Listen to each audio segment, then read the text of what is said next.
Olá, querido jovem da divisão sul-americana, sou o pastor Dudu, líder de jovens da União Leste Brasileira e passando por aqui para ter a alegria de contribuir um pouquinho com este que é o terceiro trimestre de 2023. E desde já, olha aqui para você, Maranata! É claro que a gente não pode ficar sem essa saudação super especial que transmite a nossa identidade, a nossa bendita esperança. Neste terceiro trimestre, a dica fica por conta do papel do professor, a importância da visitação e, consequentemente, do discipulado. E para falar desses três assuntos super importantes, vamos tomar como ponto de partida Romanos capítulo 12, verso 7. O que temos ali? Paulo colocando em exibição a lista dos dons espirituais. Você vai perceber, de um modo muito fácil, que lá está presente o dom de ensinar. Isso mesmo, professor? Lá está presente o dom de ensinar. E o dom de ensinar encontra-se ao lado do dom de pastorear.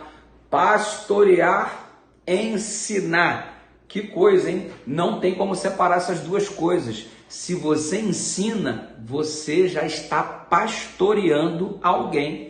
Significa que você, professor da lição da escola sabatina jovem, você também é um ministro do Senhor para os jovens do teu espaço jovem. Exatamente, deixa Deus te usar. Olha só que privilégio e também que responsabilidade. Dom do ensino impede igualdade com o dom de ser ministro. Você ministra para os teus jovens em nome de Jesus, ao estar ensinando o conteúdo que o Senhor te confiou através da lição da escola sabatina. Tendo isso em vista, o que deseja o professor ao transmitir o conhecimento? Deseja que o aluno aprenda, não é verdade? É muito frustrante para mim, como professor, transmitir o conteúdo onde não vai acontecer o aprendizado. Tem que aprender, mas quando o aluno aprende de fato? Note isto e não esqueça esta palavra: mudança. O aluno aprende quando ele muda. Se eu ensinar para alguém que fuma, que fumar faz mal à saúde, quando que ele vai aprender aquilo que eu acabei de ensinar? Quando ele parar de fumar. A mudança determina o aprendizado. Só que para que a mudança aconteça, professor, o aluno precisa pensar, raciocinar. Ou seja, você transmite o conteúdo da lição para que haja o aprendizado, para que haja uma mudança, mas isso só acontece se você fizer o seu aluno pensar. Perguntas conceituais precisam ser construídas, levando o teu aluno ao raciocínio. Que perguntas do conteúdo da lição você fará para levá-lo a pensar? Porque se ele pensar, o Espírito age. E se o Espírito age, a mudança começa a acontecer e o aprendizado se efetiva. Não é um lindo quadro que se percebe da ação do Espírito Santo por intermédio do ensino? Então, você ensina, o indivíduo raciocina, ao pensar, o Espírito trabalha, a mudança acontece, o aprendizado se efetiva.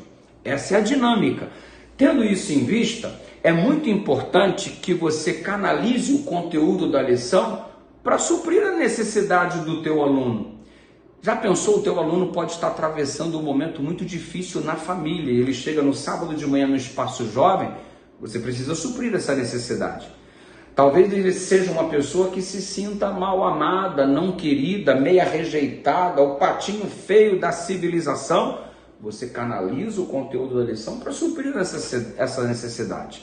Talvez o teu aluno ou a tua aluna seja alguém que não se sinta seguro, seja ansioso, depressivo, não sei. Você vai canalizar o conteúdo da lição para suprir essa necessidade, fazendo-o raciocinar, fazendo-o pensar, para que ele então se submeta a um processo de mudança pela ação do Espírito para que o aprendizado ocorra. Mas como que eu vou saber a necessidade do meu aluno? Aí entra a palavra visitação. Você não conhece uma pessoa simplesmente pelo curto período de tempo que uma vez por semana, no sábado pela manhã, você passa no espaço jovem. Você precisa passar tempo com esta pessoa e aí se encaixa a palavra visitação. O professor, para conhecer os seus alunos, precisa visitá-los. Professor, já esquematizou suas visitas aos membros que fazem parte do teu espaço jovem. Então, como é que você vai conhecer os seus jovens se você não passar tempo com eles?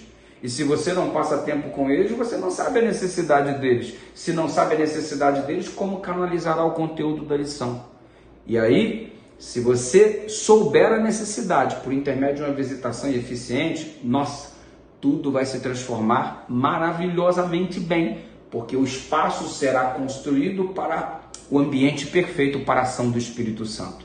Agora, se um jovem é visitado, se um jovem tem sua necessidade suprida pelo conteúdo que você transmite da lição da escola sabatina, se ele tem a vida transformada porque ele foi levado a pensar, o Espírito Santo agiu e uma vez que aconteceu a mudança, ele se submeteu ao pleno aprendizado, ele vai querer que outros experimentem também tudo isto, que passem pela mesma experiência que ele. Então ele vai ser levado a buscar outros para fazer com estes outros aquilo que fizeram com ele. Isso se chama discipulado. E aí você fará com que na sua classe existam discípulos. E o discípulo trabalha em 3 direções.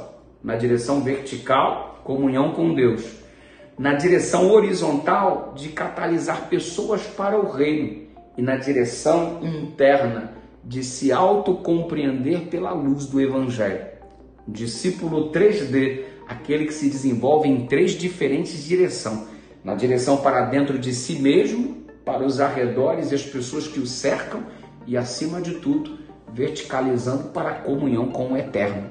Então, professor eficaz desenvolve perguntas que fazem os alunos pensarem, porque pensar traz mudanças e mudança gera o verdadeiro aprendizado. Copiou isso daí, professor?